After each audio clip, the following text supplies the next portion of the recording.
My name is Lisa Gore. My name is Lisa Gore. I'm Chair of ANC 34G, and I'm also a Commissioner in 34G01. Commissioner Gosselin, or let's start down here and go all the way down. I'm Jim Nash from Single Member District 03.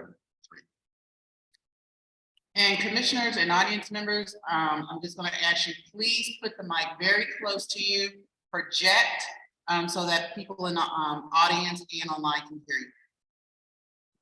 Hello, Zach Ferguson, SMDO supplement. Bruce Sherman, single member district 02. Mike Zeldin, 02. And Peter Gosselin, 06. Okay, with that, commissioners, I wanted to remind everyone that our virtual meeting procedures were recently just adopted on Monday. Pretty much for this meeting, we're going to give community members 3 minutes to speak, 2 minutes follow-up. ANC members will also have 3 minutes to speak, 2 minutes to follow up. Folks that are online, if you want to ask a question, you'll have the same time limits. Please raise your hand, use the raise your hand feature, which should be in your reactions down at the bottom right of your screen. And in terms of the agenda tonight, the agenda is posted, or a hard copy of the agenda is on the table. I'm going to ask if any commissioners have any amendments to the agenda. I have a few. Okay, with that, we're going to amend the agenda to allow Gil Stucker with DMPED to go first. Due to time limitations, he needs to leave us early, so he will go in front of OP. And that's the only amendment I have. With that, do I have a second to adopt the agenda as amended? Second. All those in favor, please raise your hand. Okay, unanimous 6-0. Okay, thanks for coming. So tonight's discussion, we're here to talk about the OP proposed draft text amendment. And before I get started, I would like to also introduce the panelists, starting with our moderator, Susan Slater, and going straight down the road, ending with Erkin Osborne.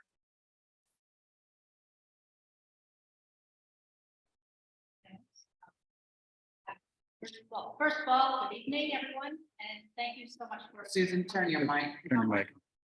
Good evening, everyone, and now you can. It's a great pleasure to moderate tonight. We have a very tight agenda, and we're going to stick to it. As Commissioner Gore laid out the guidelines, I at this point would like to quickly introduce Jill Stucker, who has 10 years of experience at the Deputy Mayor's Office of Planning and Economic Development, and has also served at DHCD and has been working closely with the ANC on a variety of issues. So let me start off with Mr. Stucker. Good evening, everyone. Let's start tonight by first thanking those in the crowd within the community survey that was in the community a month or two ago. Those that are now.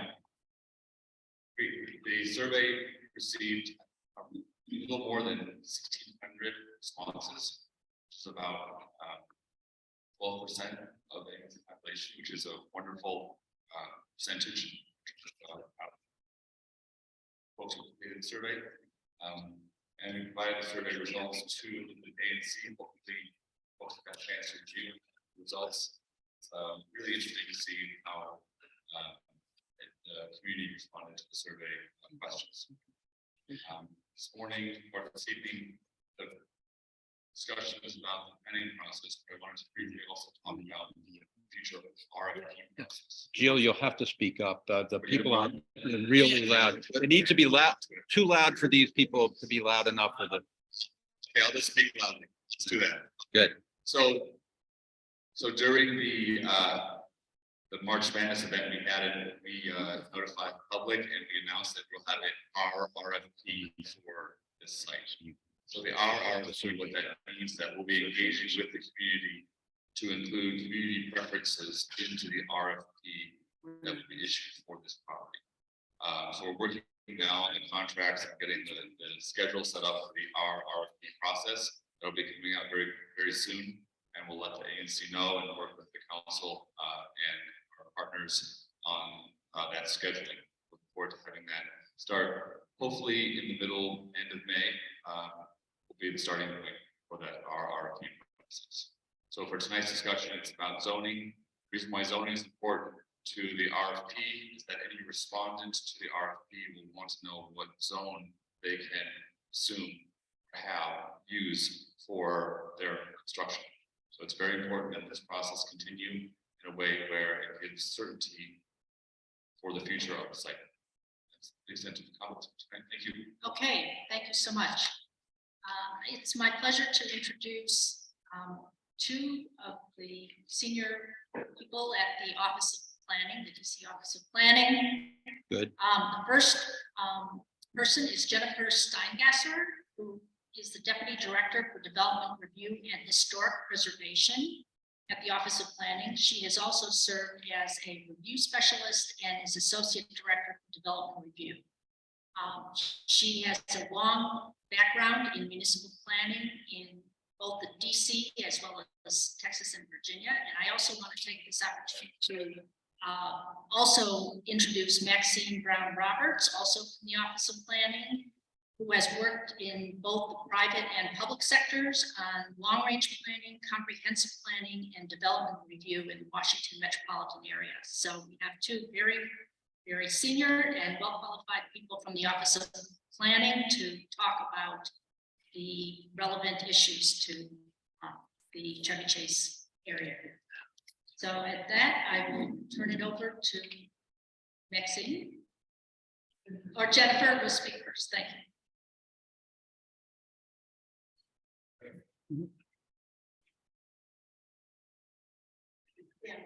Too short to be.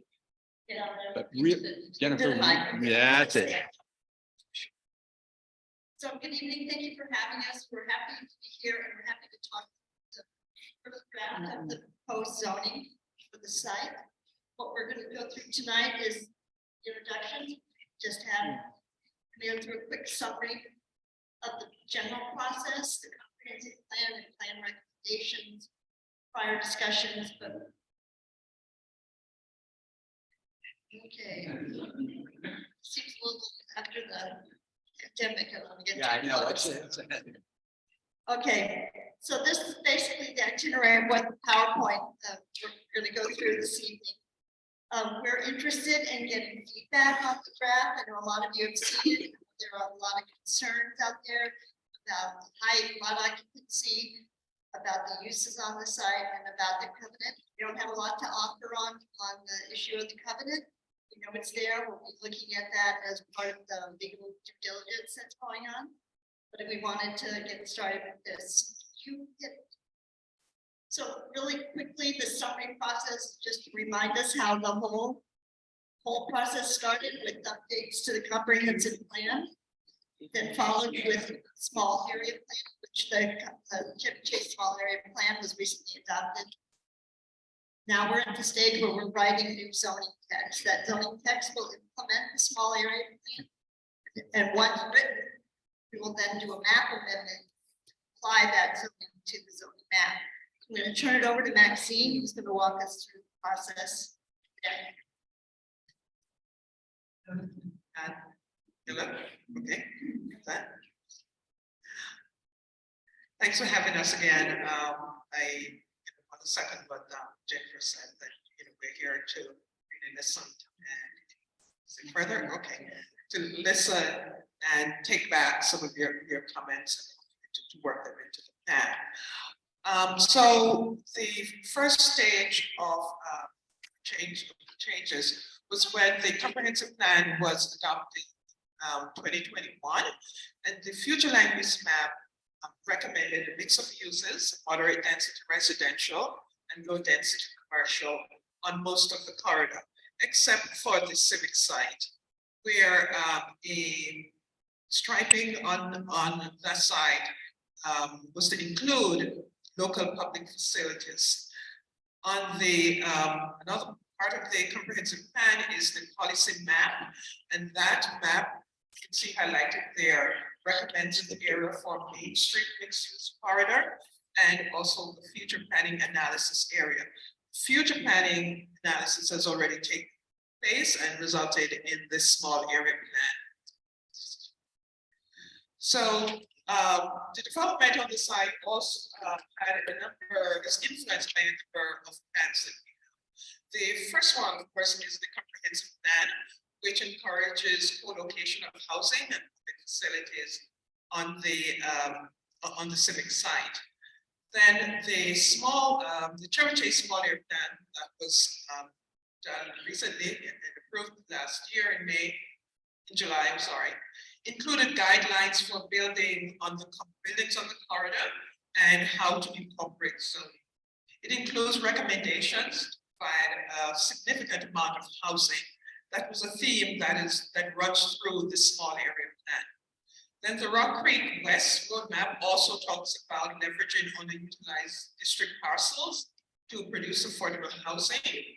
And the housing equity report encourages new housing on throughout the district, especially on land that the district owns. Then the DC Combat Plan talks about reducing the barriers to provide new affordable housing areas and included Cherry Chase in particular. So those are all the things that when we started doing the draft master plan, we took all those recommendations into consideration in making starting the draft for the zoning. Just to go back, so after the small area plan was approved, the director of the Office of Planning met with the ANC, and it was agreed on that there should be a small group that would start working on a draft of the zoning. That would facilitate at least getting the basics down and then taking it to the full ANC and the community after. So that is sort of the stage that we're in.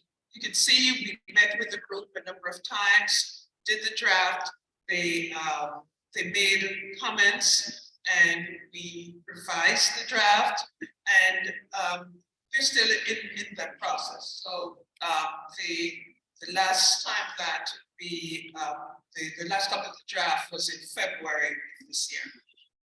Based on this meeting and another meeting that we're planning in June, we'll continue to take your feedback and try to finalize or get as final as possible before we submit it to the zoning commission.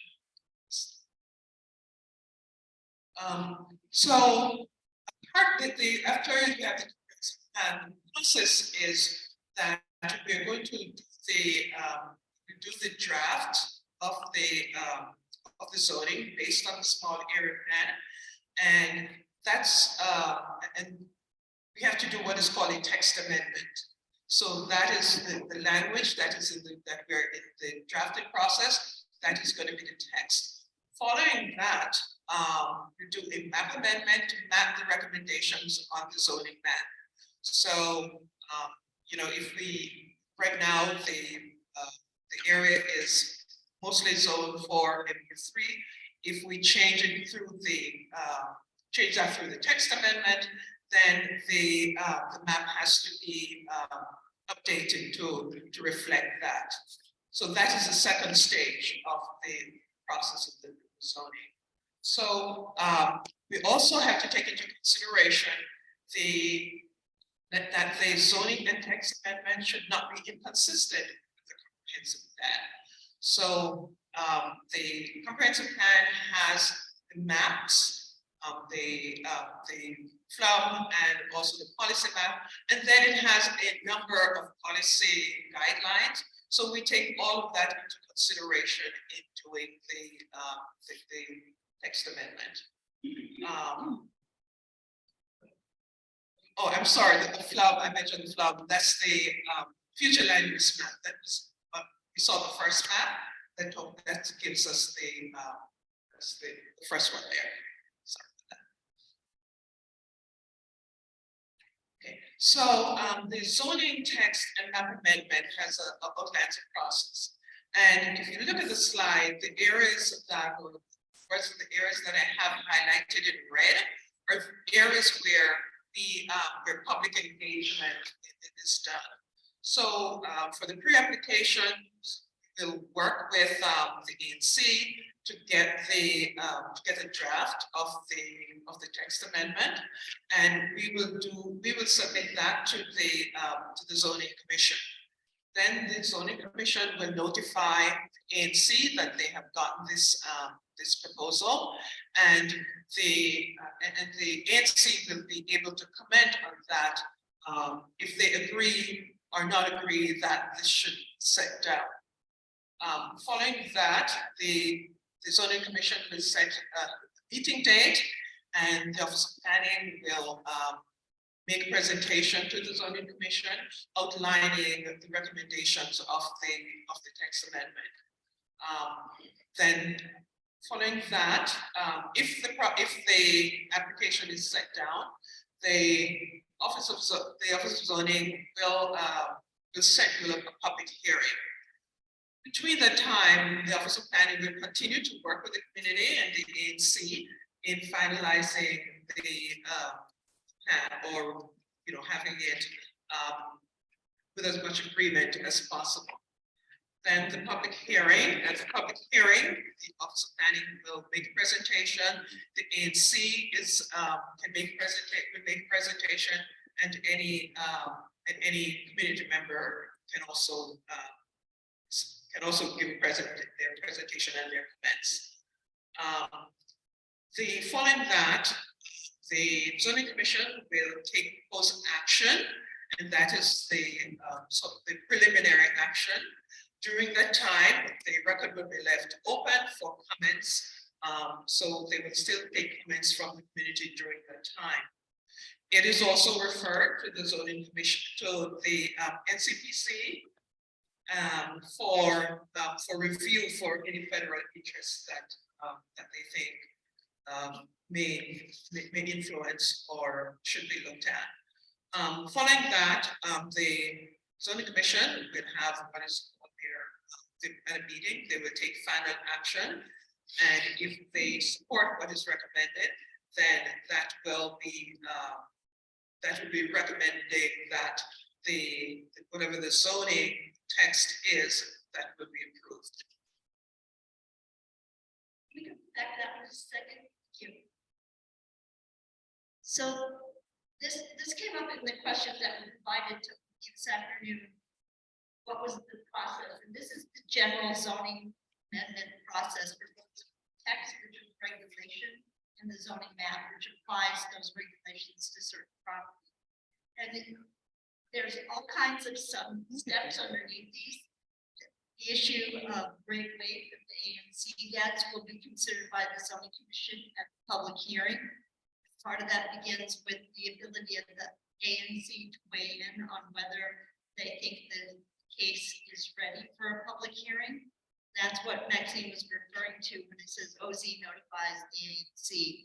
So there's several opportunities, both public engagement with Office of Planning as well as with the ANC. And then of course, the public hearing is in front of the zoning commission.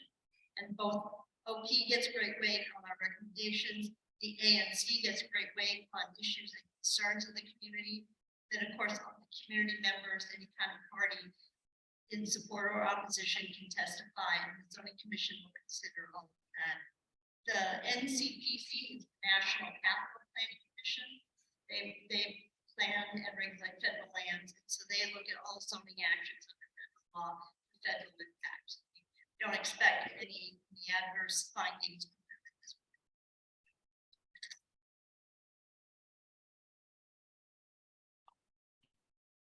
So this is just a quick look at the proposed zoning as we have drafted it so far. And it's the corridor area is gonna be, we're looking at the MU4 zone as the base, to start from. What this, chart is sort of showing you is the MU4 base zoning. And then, from the small area plan, we also took some other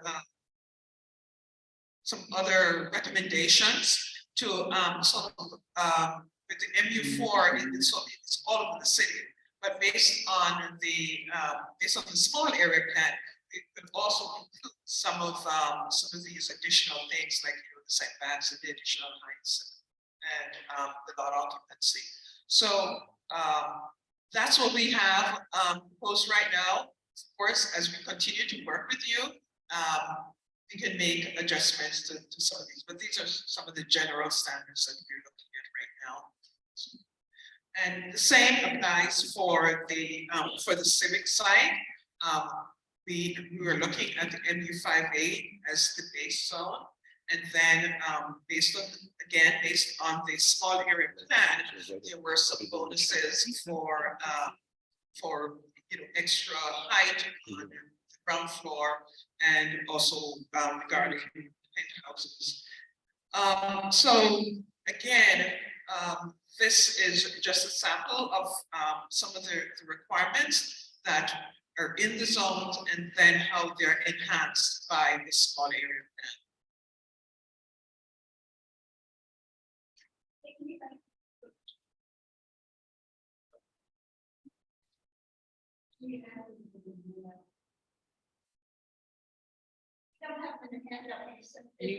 You gotta talk, please use your mic.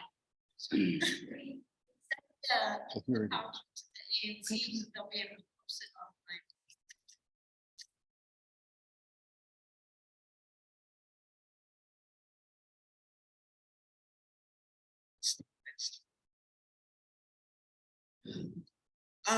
Again, we know that the height has been something that has been discussed in the community. So we wanted to highlight here for the corridor area and then the civic side of thing. And it gives you the base height over the MU4 and the highlighted areas gives you the base. And then with the additional bonus, height bonus, it, for example, in the ME18 zone, the base, so the height is 40 feet, then based on any bonuses, it may be able to go up to 55 feet. And then in addition to that, it has the penthouse, so that would be 70 feet.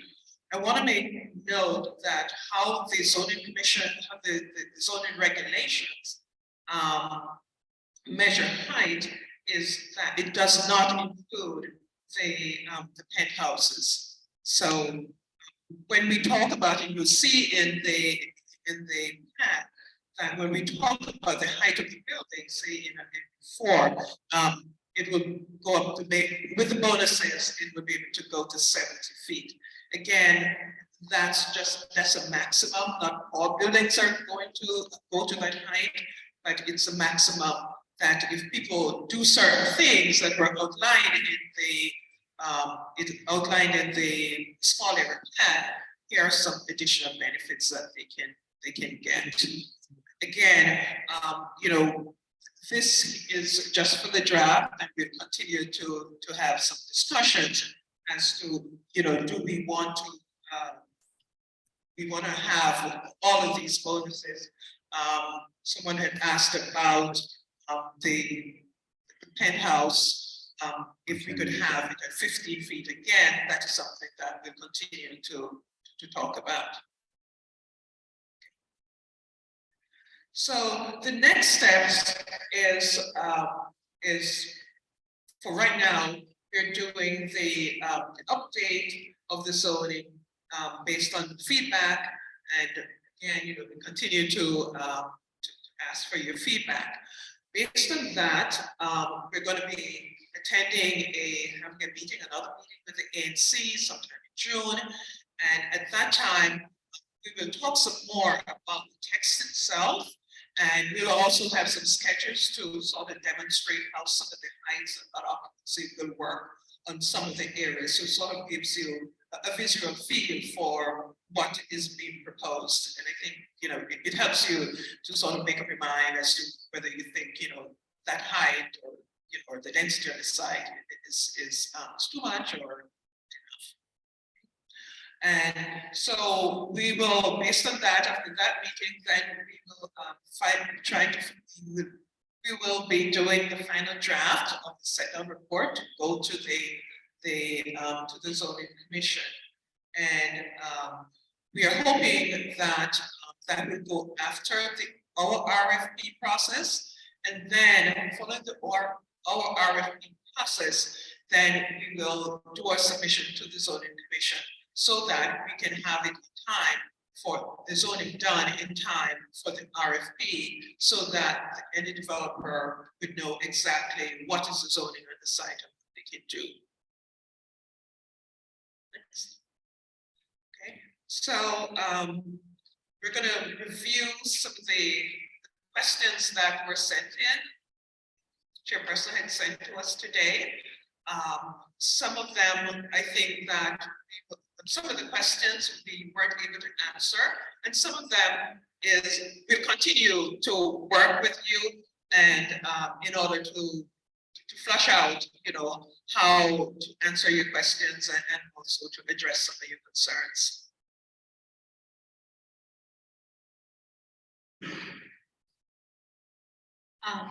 I think We were going to have a question and answer period where I think what we can do is definitely get to all of those, but a high priority is hearing from the community here tonight. Okay. And the written questions are very, very important. We want to get to them, but we also want to get to the people here and on Zoom. So at this moment, what we should do is get into the question and answer period first from the community. And if you could remember Commissioner Gore's rules of 3 minutes for commissioners to answer, and just a couple minutes for the question, and we'll have follow-up periods right after, but we need to hear from as many people tonight as possible. So, yes, Could you come? please come to the mic. Please come to the mic and please turn on the mic and bring it as close to your mouth as you dare. So it's on, right? It's on, but really loud. Okay. A question for OP. The small area plan talked about a number of measures that design measures along Connecticut Avenue to make sure that we retain the small retail character and the walkability of the avenue. And the small area plan also recommended that any zoning have a step down of height and back so that the heights were not inconsistent with the heights of the single family houses. So I wonder if you could talk about that a little bit. The zoning regulations accomplish those two.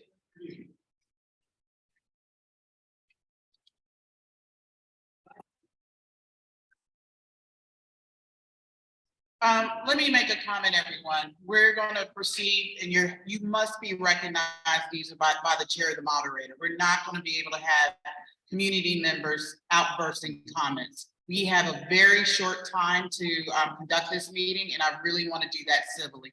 And also, just as an announcement, I just posted the presentation on our website. I did it very quickly. If you go to the ANC 34G website, look under post, there is a link to their presentation. Okay.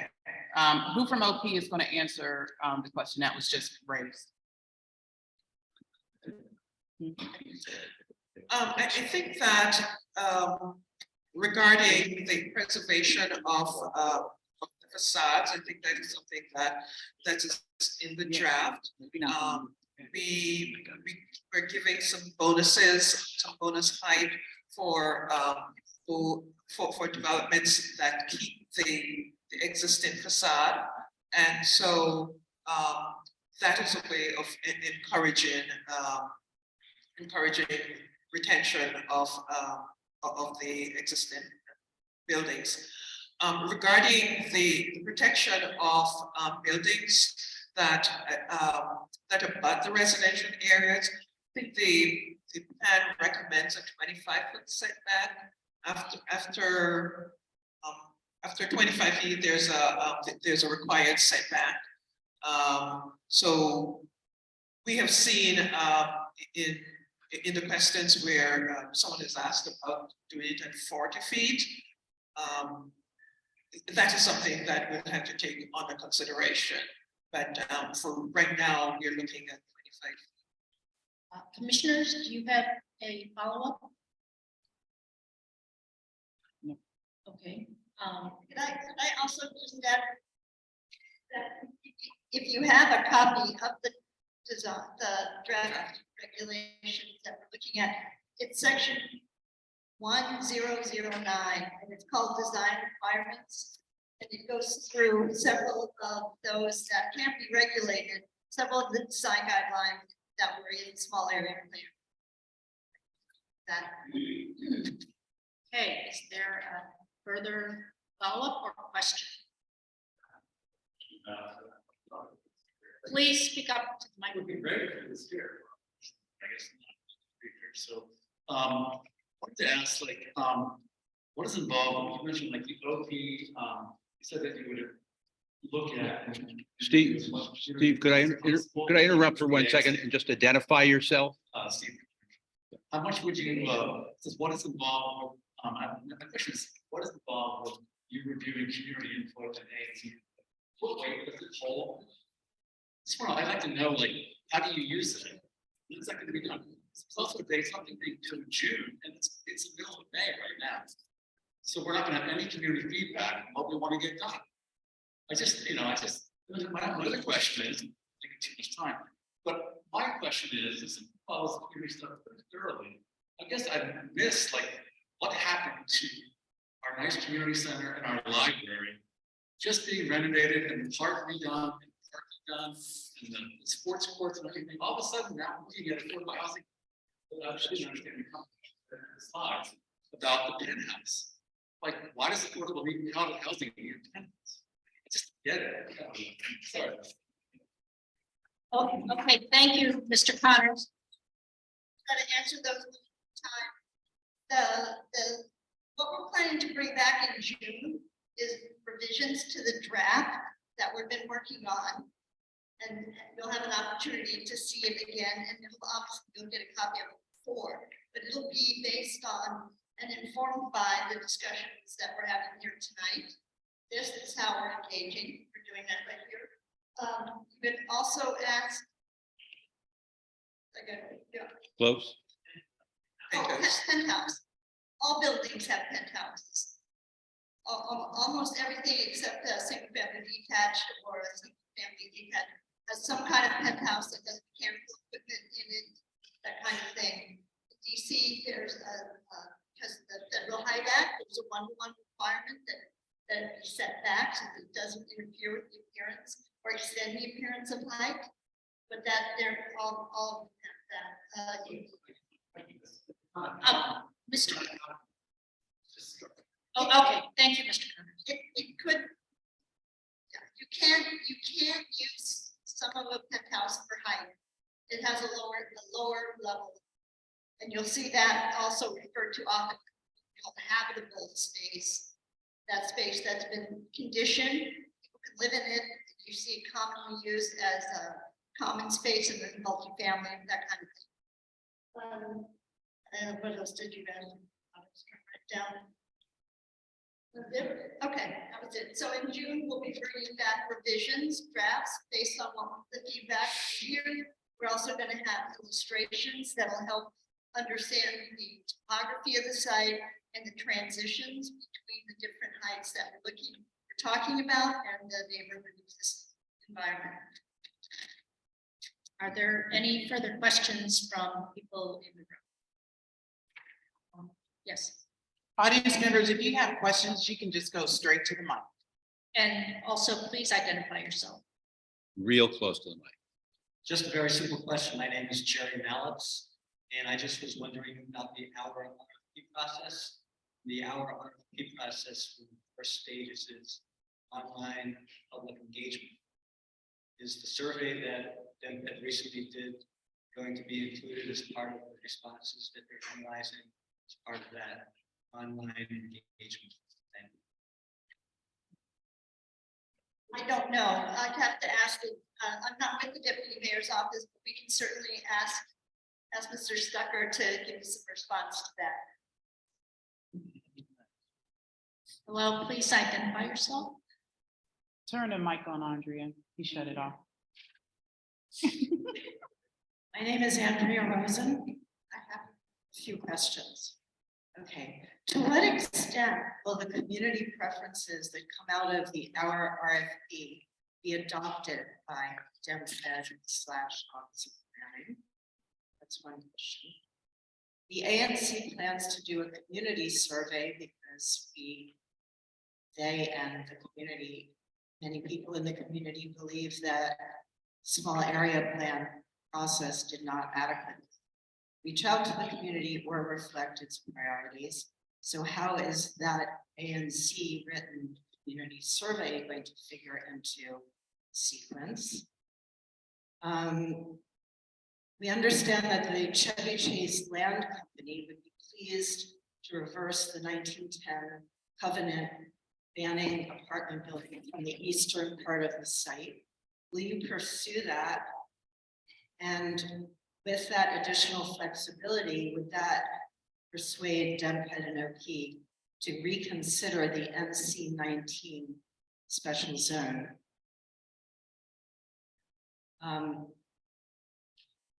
Are you saying that MU5A is consistent with the FLUM?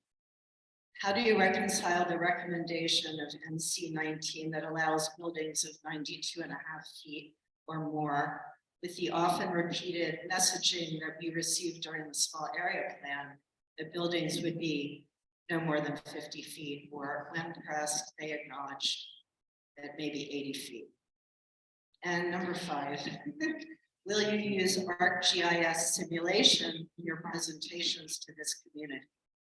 Thank you. Thank you. So Close to the mic. again, I can't answer for the hour RFP process that's being held, that's being guided by the deputy mayor's office. So Mr. Stucker will have to respond to that, and I'll see what answers I can get there. If there are things that inform zoning, then yeah, we will definitely consider them and take a look at that. I'm sorry, you said 5, there were like 8 questions, so I can't remember what they all were. We're not going to be visiting the small area plan as part of this process. I asked about the ANC written community survey, how that would factor in. Well, we would be happy to take a look at that.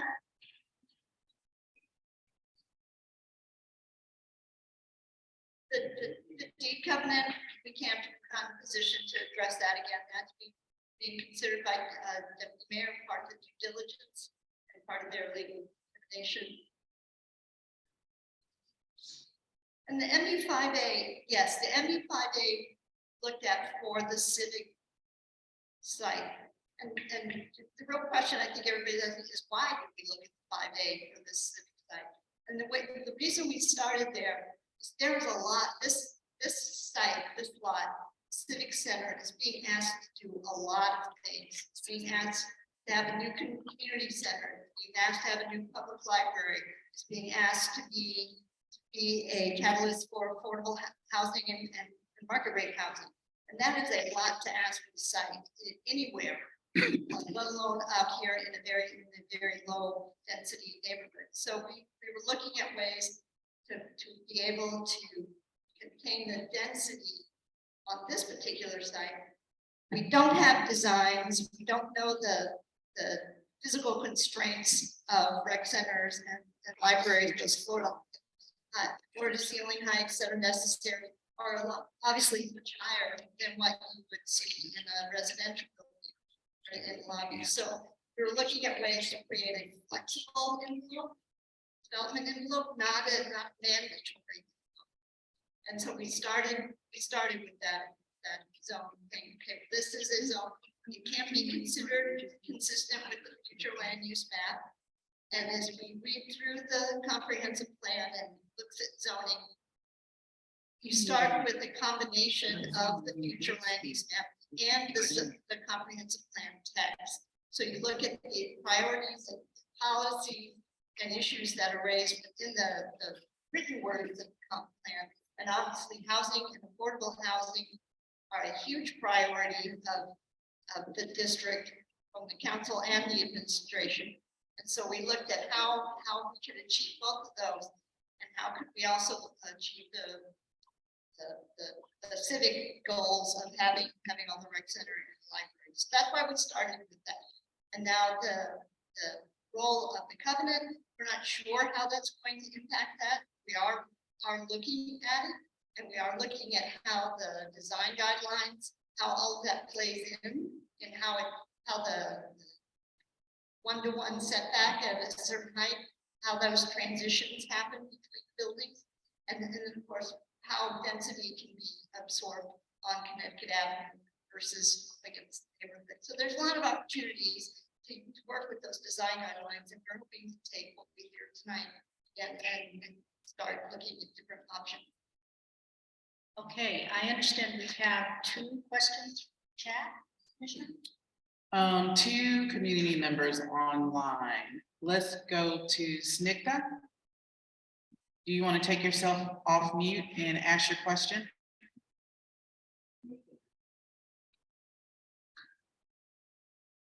We're going to online. Hi there. Hi, I'm here. Sorry. I'm just having trouble.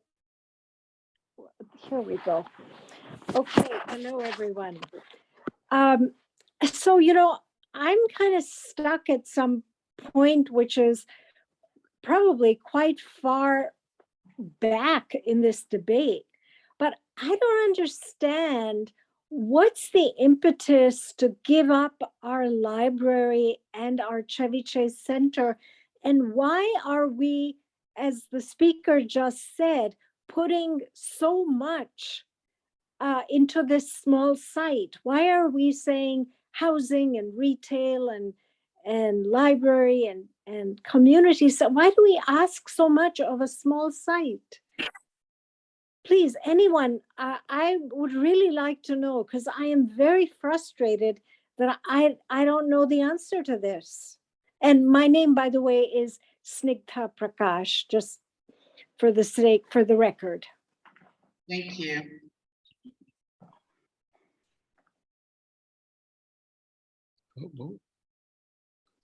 Suzanne, were you able to hear? Yes, I heard. I think the question was basically a frustration about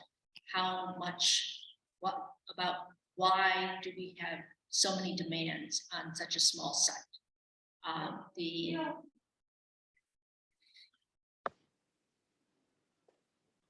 Yes, exactly. Well, I think we look back at the comprehensive plan, and the data and research of housing and affordable housing that went into that, you'll see that there was a housing equity report that was done in 2019. We're updating now, but we do have updated data from the pipeline of affordable housing. And it did a survey looking at where is the permanent affordable housing throughout the district, and is it equitably distributed? Does each planning area have the same percentage? And it was found that no, it is not equitably distributed. And we're not talking about public housing, we're talking about permanent affordable housing. And what we get through an inclusionary zoning. Part of that research led us to also look at areas of what we call opportunity sites. And there was a call to look at publicly owned properties, and could there be more made of those sites, and could housing be provided there? And so in this area, in, the Rock Creek West planning area has the lowest amount of permanent affordable housing out of any of the 10 planning areas in the district. So we put a focus, it became a priority. How do we foster and support the development of affordable housing, how do we meet the affordable housing goals? And we looked at some of the opportunity sites, and this was one of those. One of them because it's district-owned site. District-owned sites, when they are put out for development, they can be for a joint private public. This is what we expect to happen here because there are public uses that will remain on the site. But they also come with an increase of affordable housing obligation.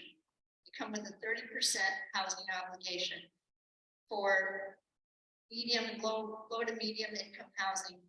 And it has to be permanently inside the building. So it creates a return to the city in the district in terms of priorities. So that's how this site got asked to do so much. Thank you. May I follow up briefly? Yes. Wait. Yes, thank you. So I have two kinds of thoughts about this. The first is when you say we have the opportunity to add to affordable housing here through this site, I have a specific question, and that is, how many units do you think will be added and for what range of income? That's one question. And the second is, has thought been given to, we've got a mile worth of multifamily housing buildings up and down Connecticut.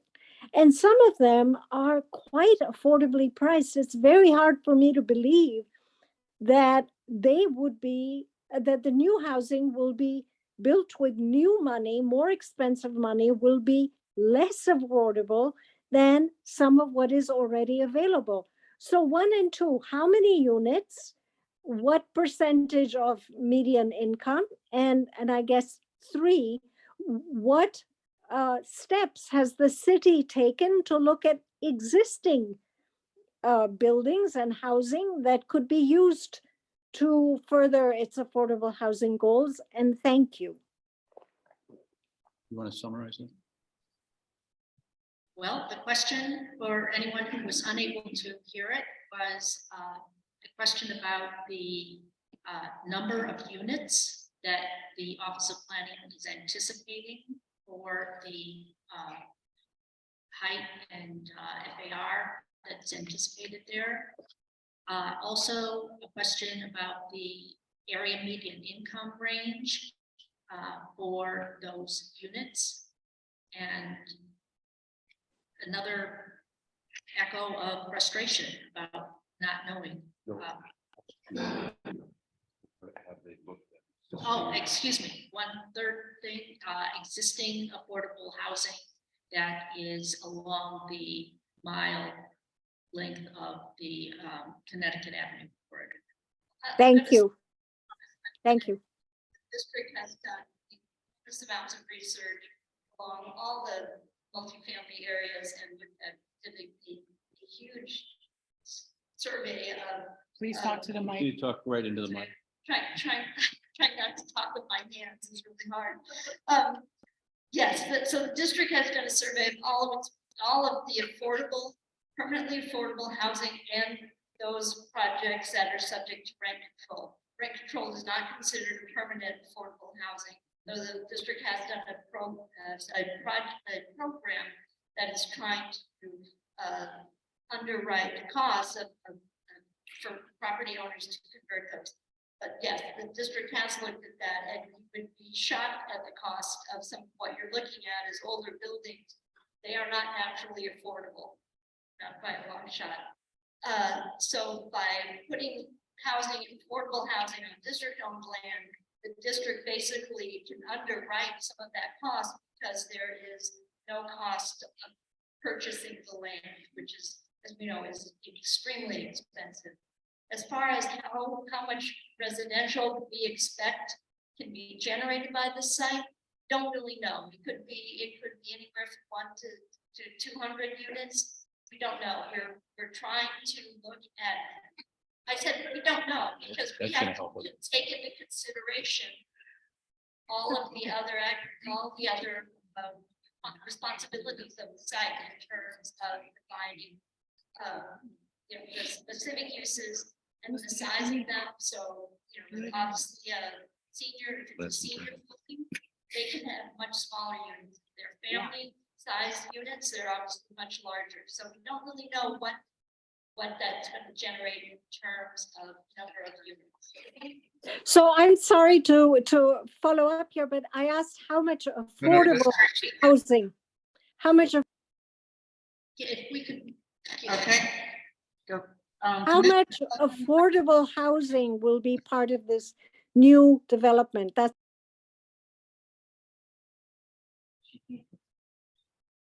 Commissioner Zeldin, did you have a question? I just had one thing that I wanted to clarify. You said the space here was being asked to do a lot of things, library, community center, and you said affordable housing and market rate housing.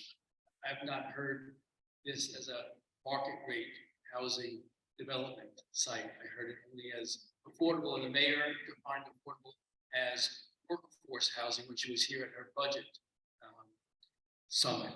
So are you talking about something other than workforce / affordable housing when you say market rate housing? Thank you for giving me an opportunity to clarify that. No, not oftentimes there is a mix of market and affordable in the same building. The market rate is underwrites and subsidizes the cost of the affordable units, but that's not, we're talking about affordable housing on this site. Affordable / Yeah. workforce housing. Yes, that's what we, I don't know about only, but that is when primary housing would be affordable and workforce. Well, if it's not only, then it is also market rate. And And you just said that it wasn't. it's not going to be So a market rate development like you would see, you know, in other parts of the city on private land, where it's a market rate development with a 80% affordable inclusionary zoning. This would have a much heavier lift of, a much heavier percentage of affordable and workforce housing. So just come back to us and answer the question of whether or not you are also contemplating market rate housing. You said no and yes in the same answer. Then I'm going to say no. Okay, well, just make sure that your answer is correct, not to impugn your integrity, but to make sure that you checked with the people who actually may have. I can double check on whether they expect there to be any kind of mixed income housing, which is a combination of affordable and market rate. But no, it is not intended to be a market rate project. Okay, let's go with audience member. Yes, we have long waiting.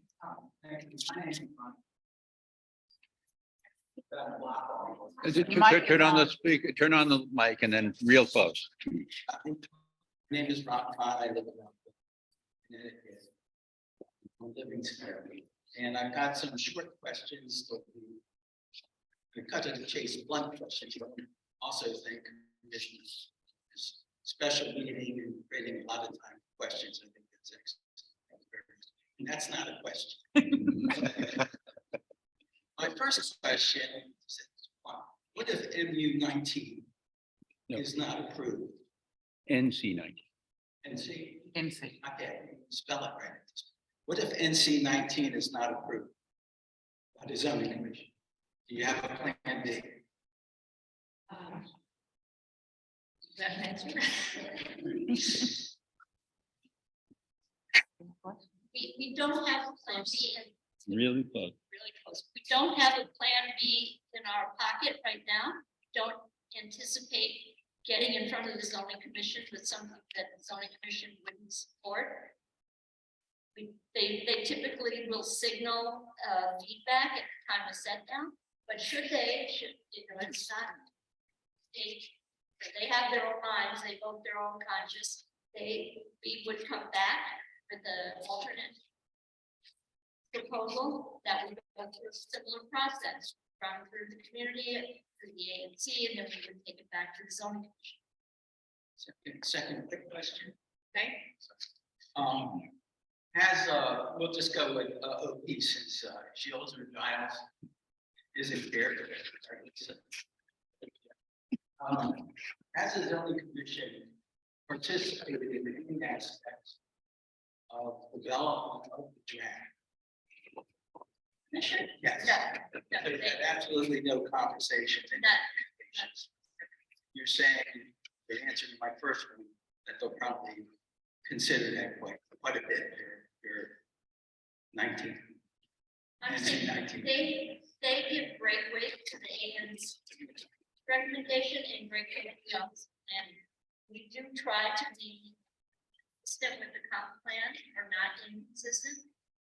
So, but no, they have not been party to this or seen any. Quick third one. Regarding community support, has OP or Dumphead communicated any degree of community support to the mayor at this point? Has they characterized community support at all? As far as I know, there's been no conversations with the mayor office planning about this, the zoning portion of this case. And we And- want as many people to speak as Okay, possible, so if you could make it brief. Okay, does anybody know, else in here, has it received any RFPs based on NC 19? I can say our process has not happened yet, and the RFP has not been issued. Okay, thank you very much. Okay, we can take another question from the board. Hi, I'm Robin Janer from the Library Maintenance Project. Nancy and Jennifer, thank you so much. I appreciate you. I know we're often on the opposite side of the table. Thank you so much. I have 7 questions. I'm talk really fast, but just cut me off. So I don't understand how we got to this point. The small area plan does not mention surplus. The word is not in it. So you had a huge turnout at a hearing, surplus hearing. And almost completely in opposition. So what happens? Where is there a report? I mean, I had to put my name down because I haven't received any information. We'd like to know how that would be addressed. The Rock Creek West report said there were more than enough ADUs, potential ADUs in this Rock Creek West 1990 that the mayor wants to achieve as affordable housing. What is being done about ADUs to promote that? Because that's a really great way to create. There is no tracking in this city of naturally occurring affordable housing. That's a quote from Andrew Trueblood, who's now on the library board. I think, as you know, is a small proportion of what's available for affordable housing. So how do we account for this bonus for this public land? In this era of climate change, why are we tearing down buildings? It's a really bad idea. The library was built. Have another story at least added with books. And given that we don't put as many books in our library, we have 2 stories. I'm not in favor of architecture per se, but instead of tearing down buildings, so what do we need to tree on the corner? And then just find out what to say. We need an analysis of the value of doing this. How much housing, as the lady mentioned, and what about the light air, green space, and recreational space? Those are important to human well-being. So we're just throwing them out the window. So there's just so much more to contemplate, and I wish that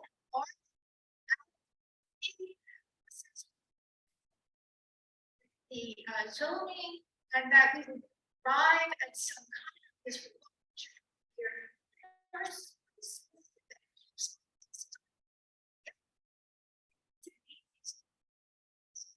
Okay, thank you so much. That's quite a few questions. Are you gonna take a shot at any of them? Questions that to actually get an answer from us, so I'm not sure which that. I'll second.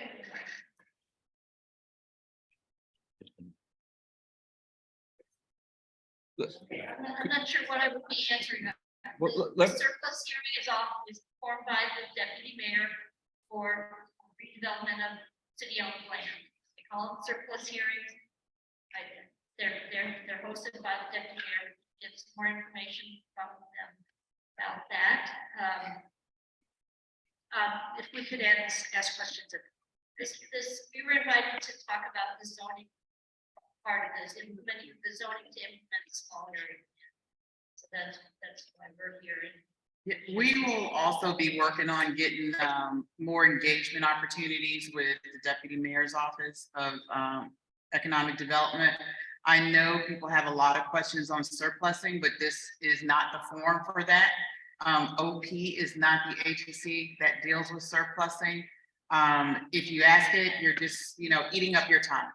So we are working as an ANC to get a broader engagement on some of these issues that I know are pressing with the community.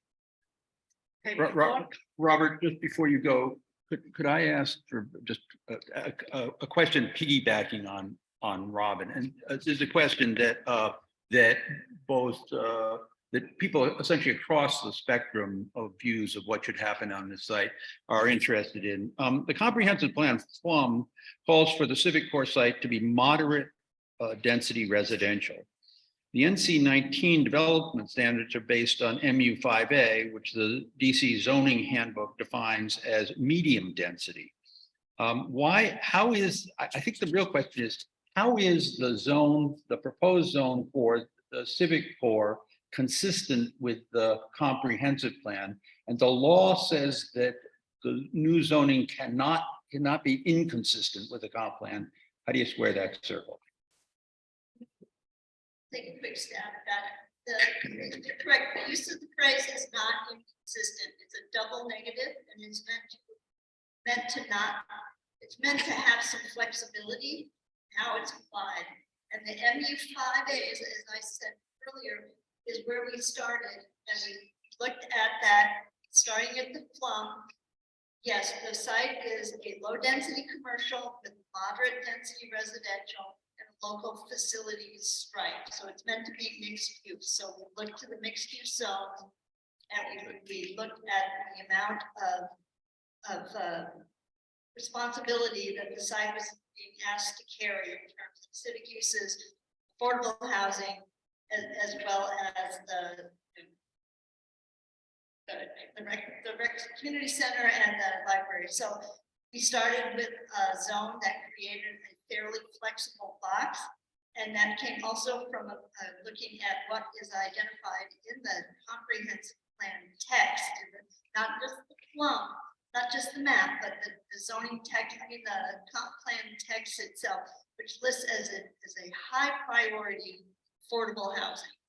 And it lists housing as a #1 priority. And that theme and the provision of housing and affordable housing is written throughout that comprehensive plan, throughout the citywide elements, throughout the planning area elements, as well as the small area plan.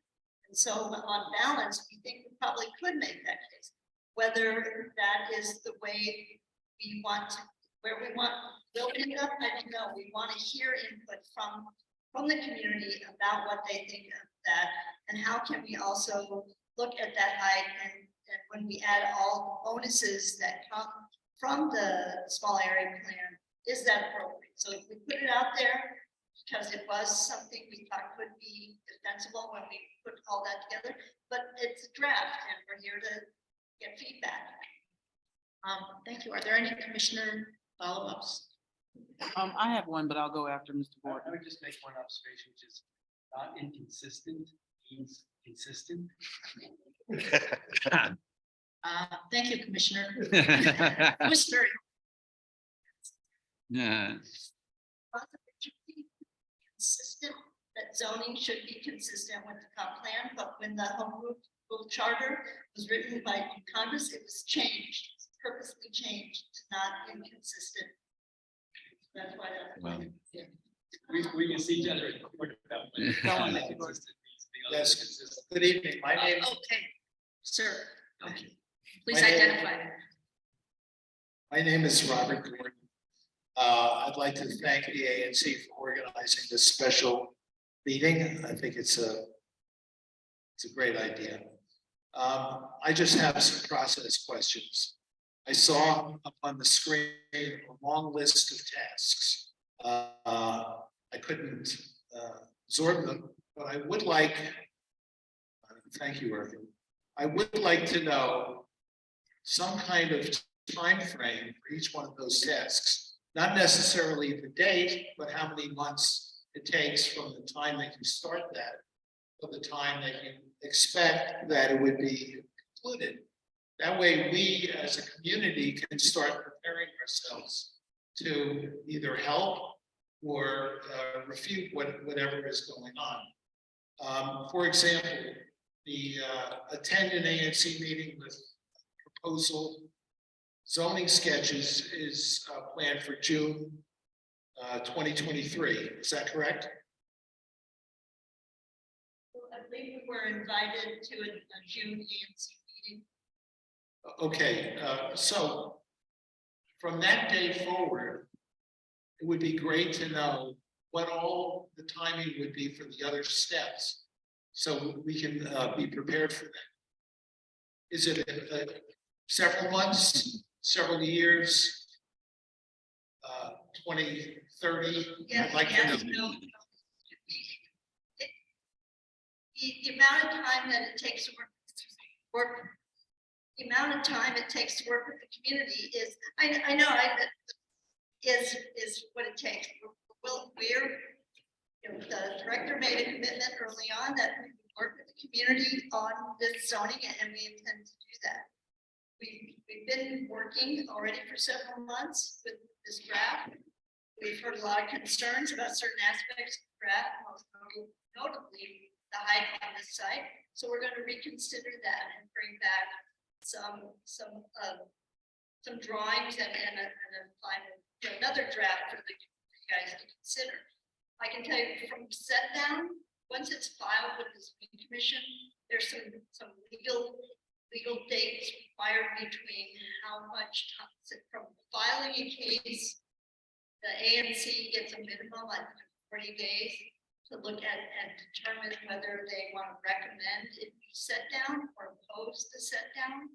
All the set down is an opportunity for the zoning commission to say, yes, we're going to schedule a public hearing. Once they make that decision, then there's a minimum of 60 days, 65 days with different notice requirements and weekend. That is something seldom moves that fast, even if there is complete consensus. There's so much work. It probably is more like 4 months between the case gets determined, ready for a hearing, that hearing actually gets scheduled. Then there's the public hearing. Those, I don't know if you guys remember any of the American University public hearings. Those were 30 to 40 hours for some public hearings. So the commission has kept extending it. That could take a very long time. So the commission is to hearing the public, the office of planning. So it can be a very quick process that can take on a very uncontested, very small zoning case, text amendment, can take probably 6 to 8 months. But on a long, larger case with a lot of contention and a lot of controversy, it could take, a year, 2 years.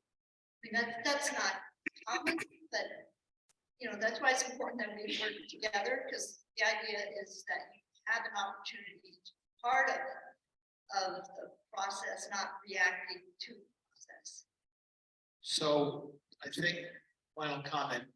So based on what you just said, you do know within some boundaries what each step ordinarily takes. You've handled cases like this before. Would it be possible for not those steps, but there was a prior slide there. Yeah. There. All of those steps, they have timeframes, right? There's legal minimums. Yeah, so, 2 months to 6 months. Is that possible for you to do? We could do that, yes. I just don't want to be misleading that we are going to force adherence to these minimum deadlines. If the case is not ready and the community is not ready, then we're not gonna be rushing it. Okay, thank you. Are there any reactions from commissioners? I would just like to, follow up and wholeheartedly recommend that Office of Planning take, Mr. Gordon's recommendation. It's very hard for us as a commission to continue to try to plan engagement sessions in enough time that the community can understand the topic. We do have a proposed meeting schedule in June, but one meeting might not be enough, based on the outcome of tonight. And if, just personally speaking for me, and the way my brain works, it would really, if you could put dates alongside those steps, that would help a lot in the planning process. Because right now we're kind of shooting in the dark. But I do want to ask a question. Open space at the Civic Core is important, very important to the community. The existing conditions include approximately 30,000 square feet of usable open space, not including the parking lot. At 80% lot occupancy under the NC 19 provisions, usable open space would be reduced to approximately 15,000 square feet. 60% lot occupancy could result in approximately 30,000 square feet of usable open space. Could lot occupancy above 60% be a special exemption allowed only if proposed open space is acceptable to the ANC and zoning commission?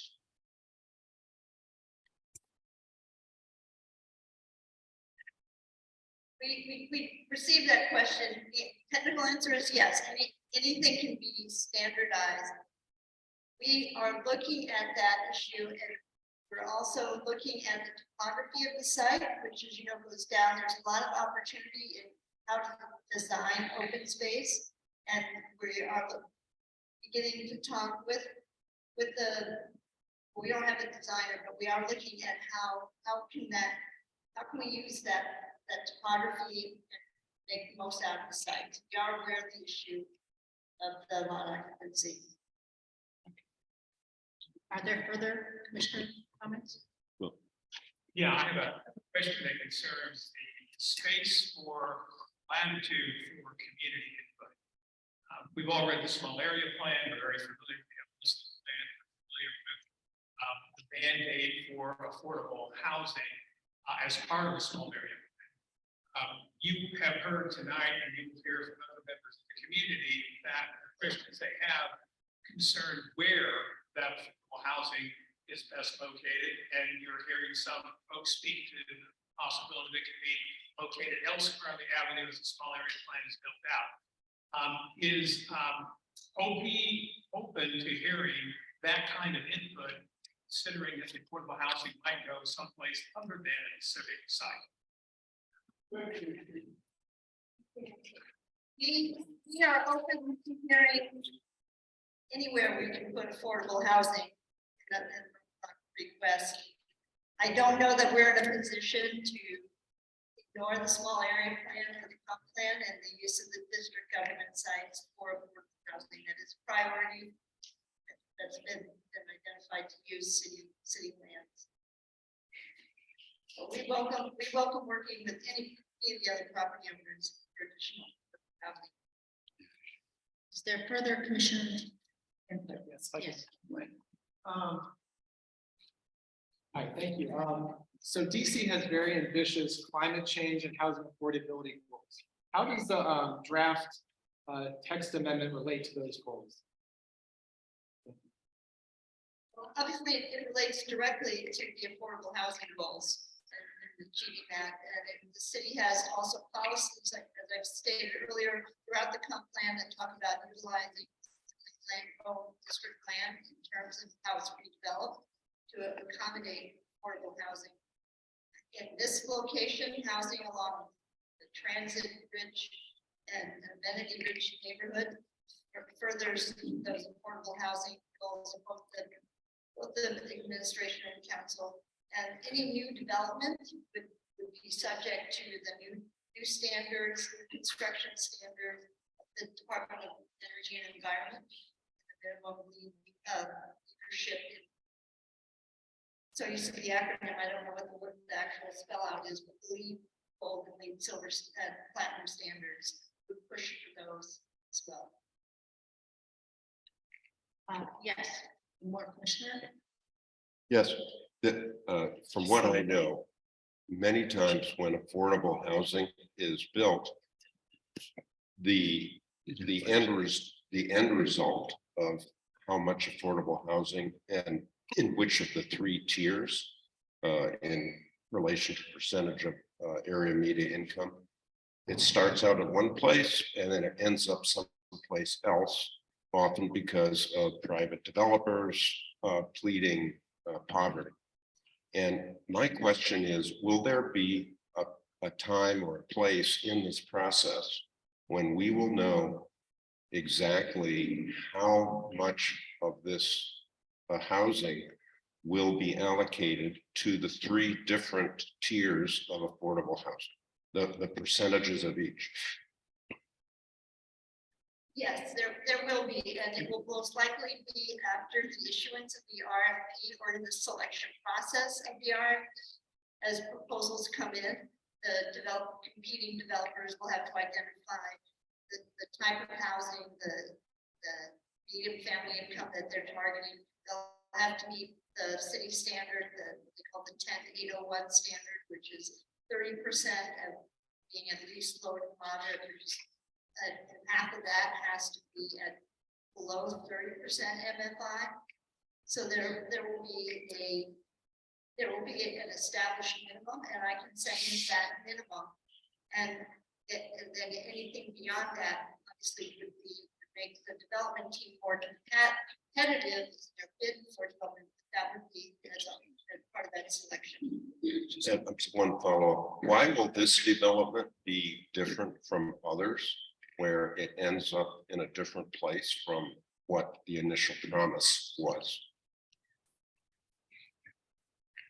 I don't know. I don't think so. I don't know. I'm not sure what you're referencing. There are many RFPs that have been built as they were established. I understand that we have a couple of questions in the chat. Yes, let's go to Harry Barnes online. Mr. Barnes has had his hand raised for a little while. Mr. Barnes, you can come off the mute. Hi, it's actually Cheryl Barnes, but listening in.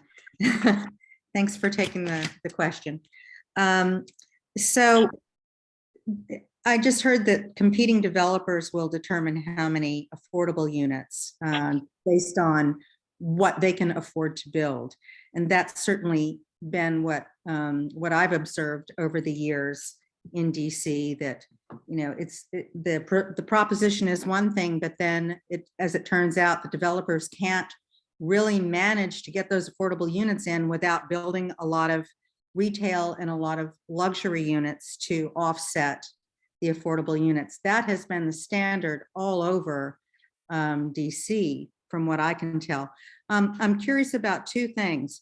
The 60% lot occupancy, is that all of the footprint of the proposed buildings and the hardscaping, or is that simply the buildings? Oh, I have one other question too, and then I'll just listen. Well, before we get to your second question, did everyone hear that first question? The first question is the 60% lot occupancy. Are you referring to the actual footprint of the proposed building, or are you referring to the actual footprint of the proposed building and the hardscaping, that is impermeable hardscaping on the parcel? How much of the actual parcel is going to be taken up with impermeable building and hardscaping? And could I just make one clarification? I think that the actual figure in the draft for NC 19 is an 80% lot occupancy. We raised the issue of 60% as a sort of compromise. The Okay. question stands, but I mean, it's just. I thought it was 80%. And then I saw in the list of slides that I was quickly reviewing, thank you, Lisa, for putting those out. The 60, that it looked like it had been changed to 60%. So it's still potentially 80% of lot occupancy. Is that 80% lot occupancy? Is that proposed building plus hardscaping? In other words, how much impermeable building will be placed on the parcel? That's my first question. Or how much could be, I should say, how much could be placed on that parcel? And then the second question I want to know is, I know this is a process that's been moving fairly rapidly, and sometimes things don't happen 100% sequentially, like they appear to be on the slide. So some things get started while others are still, in motion.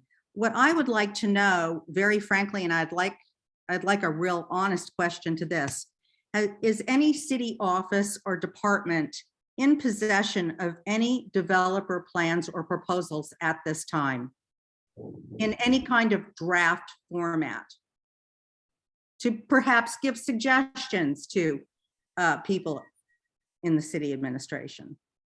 Okay, we have a lot occupancy question and a question on whether any government office has a response from a developer in hand. Well, any proposals, any suggestions, anything from any city developers? Design. Thank you. As far as I know, there is no input from the developer about any potential use of or design of the site. The lot occupancy does not include parking lots, it includes buildings. So there's an open space. Could include parking lots, but no, it does not include. It is not the same thing. Lot occupancy, impervious surface. Does that answer your question? Yes, so then that means we're talking about 80% of the lot filled with building, and on top of that, sidewalks, parking, et cetera, et cetera. Hardscaping could be placed on the rest of the 20%, thereby eliminating any kind of permeable space. No schematic drawings at this point indicate how much of the site is covered by those things, by definition. Lot occupancy is building. Got it. So there may end up being no green space. There are other requirements such as GAI 3. Could someone mute their phone, please? There are other standards that come into play when you develop a property, especially the size. There's obviously stormwater management, there's green area ratio, which is a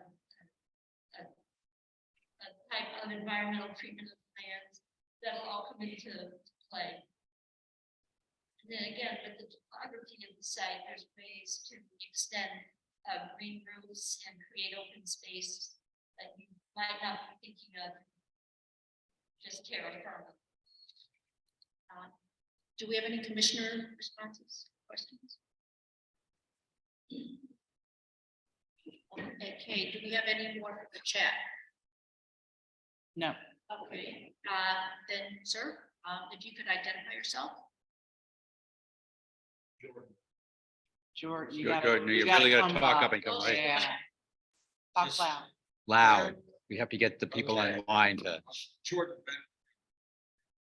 And a couple of comments.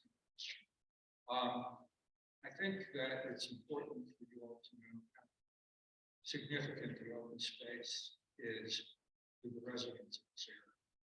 The basketball court, the little park area, the top lot, all of those valuable neighborhood resources.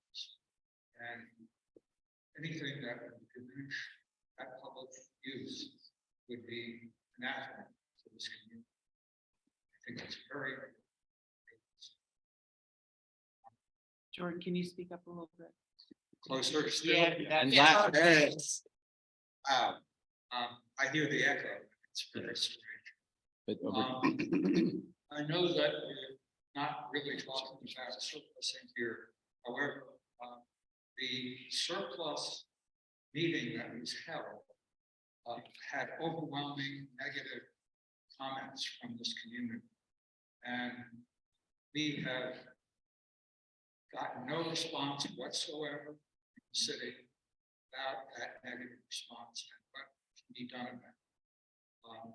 Some of us believe that there are other alternatives to surfacing, but the point that I want to raise is not surfacing. It's about community input and your recognizing community. If I am not mistaken, I have a copy of regulation on new zones. And among other things, it requires evidence of significant community support for a zoning change for new zones. And I'm wondering what that means to you. What does it mean to have significant community support? Thank you.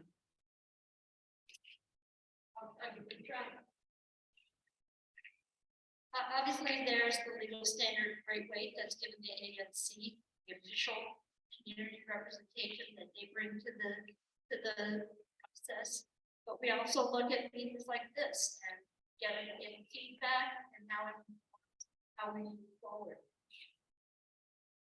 That's all I can offer at this point. There's not a number, count of and how are we presenting the material? How are we getting feedback? Are there elements that have support that others may not have support? So that's why we're kind of broken this up to corridor to the civic side, because that creates an opportunity for there to be some support in certain areas and not in others, and those areas where there's a difference. We're going to be looking at this. But this is a government regulation. And you have to apply it. And it's important for you to make clear to this community what that means.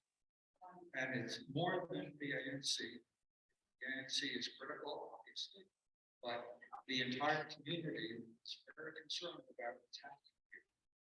And you need to make an effort to listen to this community. Yes, I absolutely agree with you.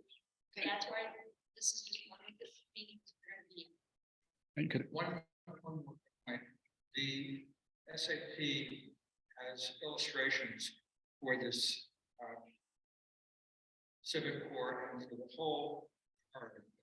The schematic buildings that are shown in that SAP, 4 or 5 stories tall. And there is promise that there will be increase possible in open space. How are you going to address that? You have to be consistent with the SAP apparently, as well as with the comprehensive plan. The SAP has lower height than any of the buildings you're talking about. And it talks about increases in space. To be honest, I'm not sure about. I don't have the wording on the open space in my mind. We're not talking about height up and down. We're talking about only on this side. It's just a singular side where we've got, let's look at what additional height could happen here because of that. So we're hearing concern, and I can't tell you right now how it's going to our next steps, but we are hearing it. And then the open space I can have to do for the You did a great job. My name is Eric Osborne, planning, small area plan, Jordan, community, and most of you guys. So just on the open space, point, there is a recommendations in the small area plan highlighting the purpose of space on this site for this community. We did hear that loud and clear. The our RFP process is a really important opportunity for you all to be clear on that priority. As like Jennifer and others mentioned tonight, there are a lot of different ideas, opinions, and priorities for this site. So that's why it's really important for these kinds of opportunities for us to make sure those are elevated. I don't want to say consensus, that doesn't exist, but some clear priorities for what this community is to see. Your point on buildings and height, we did model a new floor, which is height of 5 feet, which is why you see buildings with about 4 to 5 stories in these illustrations. That's what we looked at last year. There is also language in this area plan that talks about prioritization of this site for housing in particular. That was also something that we heard from this community, using the district's assets to ensure we achieve our district policies. That is very much reinforced in this plan. I think just important for everybody to realize we're talking a lot about numbers 70, 90, 60. What's really being discussed with this site is the opportunity to add one more floor of housing here, as opposed to the other NC-19 zone on this corridor. So I think that's just to boil it down for folks. The opportunity here is, can we get a little bit more housing here on the corridor? So I think if that helps folks kind of understand what we're talking about. Thank you. Are there any commissioner comments? I was just gonna say, in addition to what was, Speak loud into the. one of the ways that they're trying to get community feedback is through this survey process. So in answer to the comment that was made about how do you learn what the community wants, we are trying to conduct a survey to get the so that we can give more analysis. Okay, I just want to say, my job as moderator is to come in at 8:45. We've been at it for an hour and 20 minutes here, plus the OP presentation. So I'd like to take your question, and then we'll check, then we'll have the commissioner response. Thank you. I really have a statement. Is Close. that good? Wow. Better. All right. I have a statement. I want to thank you all for And coming. please, I can. I am Jamie Butler. I am a Chevy Chase resident. I'm with part of the Citizens Advisory Committee for the Small Area Plan, and I co-chair the Washington Interfaith Network's Ward 3 Affordable Housing Work Group. We support affordable housing here as much as we can get for deeply affordable all the way through to workforce. At the same time, we don't want to see it scaled to a height that the community really doesn't want to support, and we don't want to lose any of the uses. So we recognize that's a whole lot to have to manage. But there's a lot of people in this community that support affordable housing on this site. So I don't want you to go away with not understanding that there is sizable support here. Thank you. Thank you so much. And we only have a couple minutes left. I'd like to give the ANC great weight right now in the final 2 minutes. Let me just start by saying thank you to everyone that came out tonight. Thank you so much for the very cordial discussion. I really appreciate that. I really like the in-person format because I think it gives all of us a chance to see the human side of each other and understand a little bit more the perspectives where we all come from. I want to conclude by just kind of saying that your comments, your thoughts on this is really important. That's why the ANC held this special meeting. I think Jenny Butler kind of summed it up, that there is a lot, and I do want OP to understand there's a lot of opposition to this new NC-19 zone. I often say in my ANC, which I'm on the far back side of Chevy Chase and the broader neighborhoods of Hawthorne and Barnaby Woods, when I start hearing my folks talk about things regarding this, then I know there's an issue. And I've definitely heard my commission, constituents have concern about this height. I would invite everyone here to go onto the ANC website. we have a survey feedback form. I really accent a survey right now. This is the best way for us to get your comments. One of the things I would like to do as chair is provide some feedback to OP before this sets down and before they go to zoning while they're still in draft. And I think we can do that formally, but it would really help us for you all, if you all would put your comments in that form. That form goes to every commissioner. So it's not like going to one commissioner and they don't share it with the rest of us. It goes to everybody. I put that link also in the chat. So if you have spare time tonight, go in there. There's a button that says whether you support or don't support. All that's really important. We will share this with our newsletter, which has a distribution of about 1,100 people in the community and a 67, 65% click rate. So it's very high. We'll also share it with our other constituents on our individual commissioner email list. But I don't want anyone leaving here thinking that your thoughts and your comments on this issue is not going to be heard by this ANC. I definitely think I can say this is the one topic that the community is fairly, I think, in the same accord with. Other commissioners? Okay, I want to thank all of you for your, again, very cordial discussion, and especially thank our guests from the Office of Planning. And I want to tell you, came in within 60 seconds of when Okay. we were supposed to. And I want to ask a favor of every one of you. This building is going to shut at 9. Take your chair, hang it on that rack. Thank you, everyone.